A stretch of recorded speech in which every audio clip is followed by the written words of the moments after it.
Order ചെയ്ത വിഭവങ്ങൾ ഓരോ ടേബിളിലേക്കും നീങ്ങിക്കൊണ്ടിരിക്കുകയാണ്. ഇഞ്ചിറയാണ് ദേശീയ ഭക്ഷണമെങ്കിലും മറ്റു പല രുചികരമായ വിഭവങ്ങളും എത്യോപ്യയിലുണ്ട്. മസാലയും പച്ചക്കറിയും കൂടി വേവിക്കുന്ന ഫിർഫിർ സാധാരണയായി എത്യോപ്യക്കാരുടെ പ്രഭാത ഭക്ഷണമാണ്.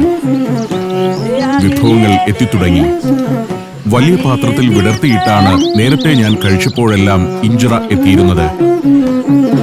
ഇവിടെയാകട്ടെ ഇഞ്ചിറ മുറിച്ച് ചുരുളുകളാക്കി വെച്ചിരിക്കുന്നു. പച്ചക്കറിയും മാംസവുമെല്ലാം വിഭവങ്ങളിലുണ്ട്.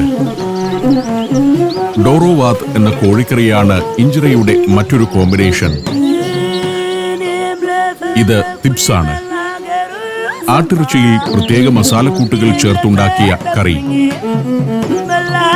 ഫ്രഞ്ച് ഫ്രൈ, വെജിറ്റബിൾ സ്റ്റൂ എന്നിവയെല്ലാം എത്തിയിട്ടുണ്ട്. വെജിറ്റബിൾ കറി ജയകാന്ത് എനിക്കും വിളമ്പി. ചുരുളുകളാക്കി എത്തിയിരിക്കുന്ന ഇഞ്ചിറ ഇങ്ങനെ പ്ലേറ്റിൽ നിവർത്തി വെച്ചു വേണം കഴിക്കാൻ. രുചികരം തന്നെ വിഭവങ്ങളെല്ലാം. എങ്കിലും ബെർഹാലെ എന്ന ചെറുപട്ടണത്തിലെ നാടൻ റെസ്റ്റോറന്റിൽ നിന്ന് കഴിച്ച ഇഞ്ചിറയുടെയും കറികളുടെയും രുചി ഈ വിഭവങ്ങൾക്കില്ലെന്ന് എനിക്ക് തോന്നി. ഗ്രാമീണമായ പാചകത്തിന്റെ പ്രത്യേകത കൊണ്ടാണോ അതെന്നറിയില്ല. ടിപ്സിനും വെജിറ്റബിൾ കറികൾക്കും ഇഞ്ചിറയ്ക്ക് പോലും അവിടെയായിരുന്നു കൂടുതൽ സ്വാദ്. ഭക്ഷണശേഷം പെട്ടെന്ന് തന്നെ ഞങ്ങൾ ലൂസി റെസ്റ്റോറന്റിൽ നിന്ന് ഇറങ്ങി.